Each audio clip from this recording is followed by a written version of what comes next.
Good morning, everyone. My personal computer analyst is with me this morning, having a cup of coffee. This interview is very special indeed, as it is directed to my fairy godmother, my only fairy godmother, Her Majesty the Queen of England. It is very timely, and this is a historic day, in fact, because we have had lots and lots of developments, I say positively and negatively, throughout the last 27 years. Now, what has happened, and I briefly sort of give a synopsis of music, particularly classical music, all around the world, and more focusing on my own country, Jamaica. We are very much in a sort of a dilemma, sort of, but temporarily I hope, because I intend to fix this. Whereas classical music has waned, and music in general, not necessarily classical, because I don't like labeling things as classical, you know what I mean? Music is music. Good music is good music. There's a time and place for everything. Not every music is meant for church, not every music is meant for the dance hall. So, based on this, there is one fundamental theory that goes and runs throughout all of music, which is education and appreciation. So, we in Jamaica, to give you an example, I have had the misfortune of going across Jamaica, parish to parish, asking young teenagers from the ages of, well, from anywhere from 10 to 17, have you heard of J.S. Bach? Ooh! They say, ooh! Have you heard of Chopin? Who? No, they've never heard of these people. No, I think this is a crime indeed. Because these people were the foundation of what has now become our modern music all over the world. Each and every culture who produces a certain type of modern music today has reaped the benefit of a Johann Sebastian Bach, the foundation of all music, which is why I'm saying now it is a problem, because we have faced within the Royal School of Music Associated Board exams, which is fundamental. There goes my boss.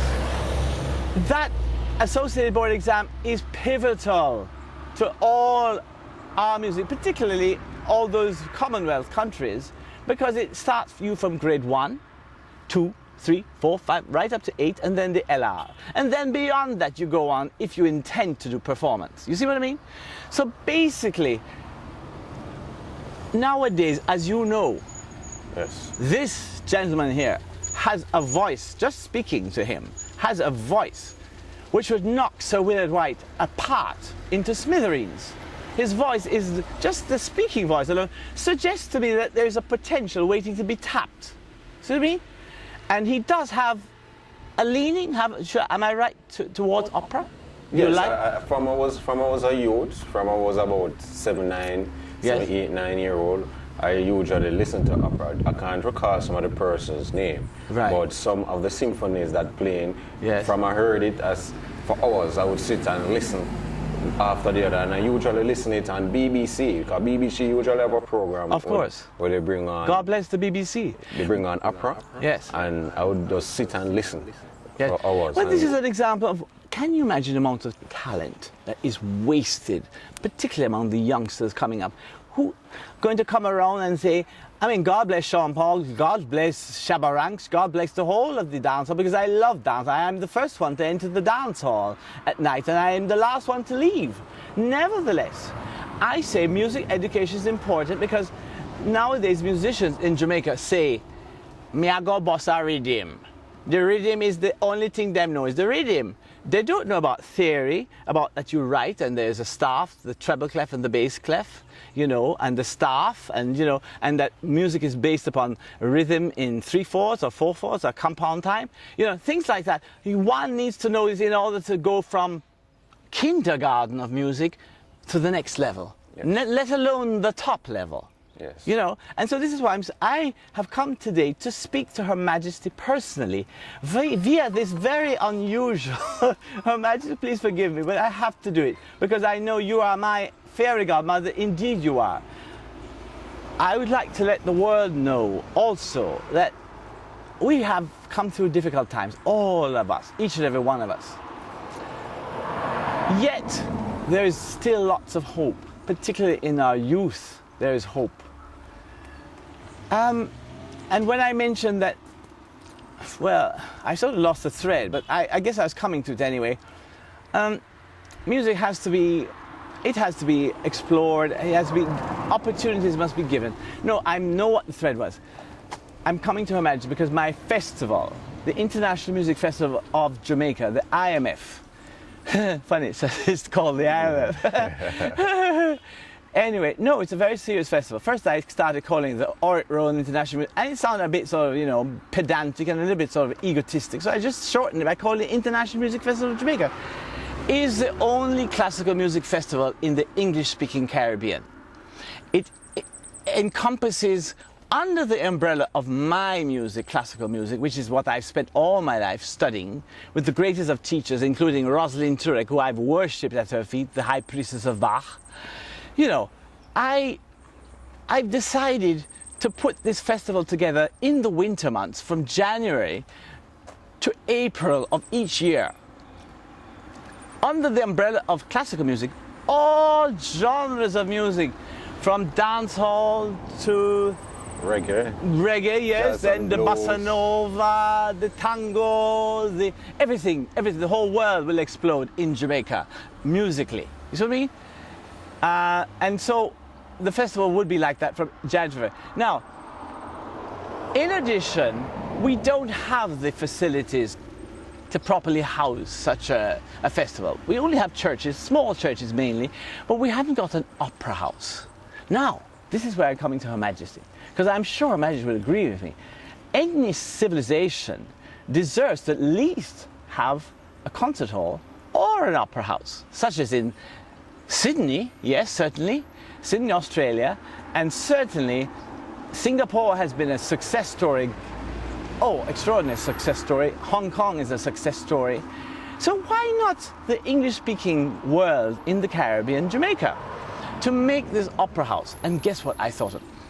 I was with my right arm at 4 a.m. one morning, contemplating, debating, what should we do with this opera house? She bust out just before I even had the chance. My right hand, by the way, is from Singapore. Her name is Nick. So Nick says, why not have a floating opera house? I said, oh Jesus! I said, my God, you took the words out of my mouth. We could have a floating opera house in the form of cruise ships. Build the most phenomenal opera house, never to be seen. The first of its kind, an opera house in the Caribbean, right? And you center it in Jamaica, and you center it, we go from ports to ports to ports all around Jamaica for the 4 months of the festival. Our festival, in fact, would involve all musicians because, well, we're coming to this, and don't let me lose the thread this time, Your Majesty. I would like to name it the Pinto, the Nina, and the Santa Maria, after Columbus's first voyage to the New World. Opera House de Santa Maria, named after my heroine, Maria Callas, the greatest ever. The greatest opera singer, as far as I'm concerned. I mean, she's very, very controversial, but for me, there's no controversy where Callas is concerned. Nevertheless, I say Callas would be I would name the opera house in honor of Her Majesty. No, I'm coming to Her Majesty. The sun is too bright, Your Majesty. I'm going cuckoo la cabeza. I've just had breakfast. My stomach is just about to digest it. I do not know what to say. Anyway, the opera house will be Santa Maria, ship of Columbus. 3 ships with different centers for the performing arts, named in memory, the Santa Maria, in memory of Maria Callas, who of course everyone will agree with because she's, you know, she's the late Maria Callas. All 3 naming it in honor of you and your husband, the Duke, Your Majesty, because you were my first patrons, the ones that prevented me from going under, where I left to the mercies of competition, the rigors of competitions, who each one I went to knocked me out in the first round, knocked me out. Said I was, one man at the Leeds competition, you know, he said to me, this man, oh, you take liberties that only Horowitz should take. I said, oh please, oh please. He was an American, I think. Anyway, I said, I went away in tears. And then all of a sudden, the former Prime Minister, who to me I respect 100%, Edward Seaga, former Prime Minister of Jamaica, called me up through his wife Mitzi and said, Orrett, Her Majesty has requested that you perform background music for the film that they're doing on Her Majesty's, I think it was, what was it now, 30 years or something you were doing. Anyway, there are two films that Jenny Barraclough did for the BBC. So I spent hours writing this. No, it was a house further down the road. And I dreamt about this visit of them, the Queen of England and the Duke of Edinburgh. So much so that I would wake up in the morning just before practice and I'd pump weights. I'd say, oh, I'm going to flex my muscles for the Queen. So, because, I had to get ready for this performance. And I dreamt about it. And of course, Majesty came and left and so on. And then, of course, I went to London, visited London, intending to see what was in the stars for me. Luckily, I contacted Jenny Barraclough of the BBC. She said, Orrett, oh, I'd like to do something for you. I said, well, I'd be so grateful, Jenny. What could you do for me? She said, well, I'm doing a film for the London Symphony Orchestra, and perhaps I might be able to twist their arm, because I'm doing a big favour for them, if they could listen to you even for 15 seconds. I said, Jenny, that would be marvellous. So I waited. I didn't wait long, Jenny. You were very prompt indeed. She calls up and says, all right, I've got an audition with you through Anthony Camden, who says he can tell within 15 seconds whether they're any good or not. I said, oh my God. And well, so I went to the audition. It was at the Barbican. I played on a little upright. No, I consider it upright because Bosendorfer. Anyway, I played on this Bosendorfer for Anthony Camden, and he stopped me. I played the Andante Spianato and Grand Polonaise, my great war horse, which Nina Svetlana tells me all the way. Orrett, my Russian teacher, who is a pupil at Nyhouse, says, Orrett, wrong opera. So I played it nevertheless regard of the opera. And Anthony said, oh, splendid. Within 15 seconds, he said, you have got the job. So I got the job to play with the London Symphony Orchestra. Now, here comes the next step. Nerves and panic. I said, my God, that's catapulting me on the world stage with one of the greatest orchestras ever, the London Symphony. I mean, it's regarded as top 3, perhaps the Berlin, So I played. First, the conductor, Claudia Bader, then said, well, just to see if he can really manage, let's give him a Mozart concerto. Give him a quick study. So I learned the E-flat 4, what is it? My curls are so bad. E-flat 4 something. And I did it. In 2 weeks I learned the concerto, went to the Bishopsgate Institute, played it under the direction of Claudia Bardo.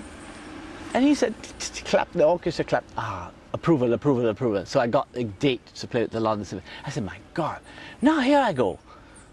Tchaikovsky Concerto No. 1. Now, I mean, I'm only 23, Well, I mean, that for Pogorelli would say, oh, no, I've done that at the age of 10, But, I mean, poor me, as little as I am, I thought it was a great thing to do at the age of 23. Coming from Jamaica, where we don't know even to have an orchestra. Once in a blue moon we have an orchestra to listen to live, I suppose in the last 50 years, maybe 3 major orchestras, if as much, performed in Jamaica. So here I go, playing. So I'm having nerves in Ashkenazi, for example. He's cultured in the Russian technique and all of that. Good morning, how are you? Anyway, so here we go. I go nuts. My landlady, who was really my patroness, I never had to pay anywhere in London. They were so gentle and so genteel. How gracious they were in London when I lived there. I never paid for rent. Felix Apperhamen, who was my greatest saviour, Felix. He always said, Orrett, imitation is the sincerest form of flattery. I said, oh, Felix, thank you. He said, ha, ha, ha. And he said, hocca terminada. Anyway, so here I go, playing the London Symphony Orchestra. The interview, the concerto went very well. exceedingly well actually. And then of course I went from there to Carnegie Hall, and then I ended up on Joan Rivers. Are you surprised, Your Majesty? I ended up on Joan Rivers. Poor Joan Rivers fell in love with me. So we got on like a house on fire. It's on YouTube if you want to watch. Just click on Joan Rivers, the interviews, the Joan Rivers interview. 2 interviews. She brought me back within the space of 1 month to do the second one, which is unheard of apparently. So here comes the reason for bothering Your Majesty. The Pinto de Santa Maria and the Nina, Columbus's 3 ships that came to Jamaica. I want to turn it into centers for the performing arts. To invite all musicians from the buskers in the street all the way up, because there's a room for everybody in music, you know, not just classical music. That's why I said umbrella. Umbrella of classical music being the head. Yes, no one denies that Bach is the most sublime of all composers. Yes. So everything. And hello, doggy. Anyway, so I want to do this, but I need help, Your Majesty. And so I come now on bended knees, Your Majesty, on bended knees, to ask you if possibly you could, perhaps through your government, through the British government, support my first 5 festivals financially, Your Majesty. I'm a hard person to beg money, but I've been doing it so hard in Jamaica, and no one pays me any mind, Your Majesty. Everybody says I'm nuts. I'm off the Bellevue, he's mad, he's crazy, he's crazy. Of course I'm a little bit of an oddity, yes, true, but I think I do have a sense of grounding. My principles are fine. It would have a multiplier effect on the Jamaican economy. It would increase the tourism to Jamaica. It would enhance a sort of freedom of economy across the world, because the ships would then, after the Jamaican festival, sail across perhaps even to the Black Sea, all over the world, taking the festival each year as it comes along. So therefore, it would enable a sort of a tourism, a sort of a molecular, like sugar in water, you know, sort of make the economy of the world. I think it would work, make the economy thrive once again, just through music. So I come to you, Majesty, just to back me for 5 festivals, 5 annual festivals. And after that, I suspect I will have, through the sales of the DVDs, which of course are going to be great concerts, lots of great concerts, lots of happenings. I intend to do my own talk show a la Joan Rivers, where I would, it will be the first of its kind, a classical music talk show featuring all of the musicians from across the world. So we'll have, you know, people floating in, the Joshua Bells, anybody, Placido Domingo, even Leontine Price, who I think is absolutely extraordinary. Leontine Price, I hope you're listening. And of course the pop people like Stevie Wonder, who I met in London. Stevie Wonder is a marvelous, oh, I adore Stevie Wonder. My great idol, of course, 3 idols, are in fact Barbra Streisand, Nancy Wilson. Good morning, darling. And then, of course, lots and lots of artists. They're so, it's innumerable, the amount of, particularly out of America, which is what we get most from Jamaica, the American musicians. But the talent, and I think that the music, the Santa Maria, the Opera House, lavishly, you know, as if royalty would travel on it. And I hope that one day I shall live to see this happen. You will be on a cruise to Jamaica, and I'll take this opportunity to welcome you to Jamaica, Your Majesty, because everybody, well, the whole world loves you. My mom used to call you Queenie. Mrs. Queen, she calls it, Mrs. Queen. And I end by saying, I hope this interview reaches you, Mrs. Queen, because Jamaica loves you, adores you. We look forward to one day perhaps seeing you. And Prince William, of course, because I've already written to Prince William asking him to attend one of the fundraising, which would be the ones that you would sponsor. Just a bit. Hang up. That's my signal telling me my time's up. Quickly, Your Majesty. Andrea Bocelli is eager to come to the fundraising for the festival and to the Opera House and so on. So if I could get 5 years of backing, I know I could finance to build this project. It would cost billions of pounds, of course, billions, but we can do it through the live streaming and so on. Thank you. I thought you shut up. Anyway, so thank you, Majesty. Last but not least, I miss my dear mom and grandma, who I devoted all my life to for the last 27 years. After not being in England for 27 years, I have not been to my second home.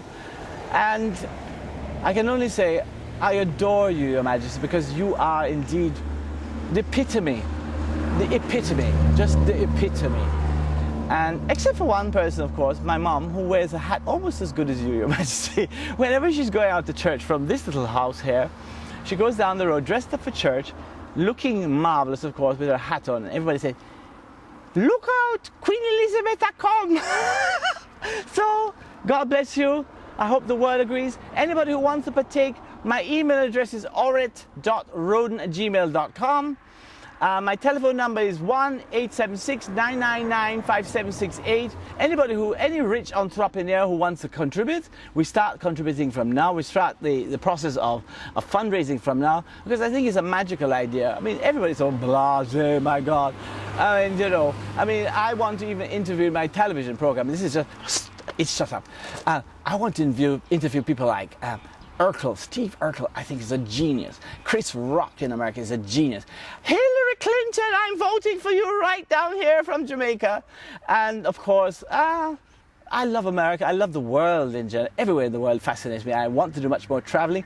I also want to help to build the third world with the music. After I built the fundraising, the house of, the festival, etc., the opera house and the Santa Maria and the Pinta and the Nina. I want to go out and build Haiti, the third world, Southeast Asia,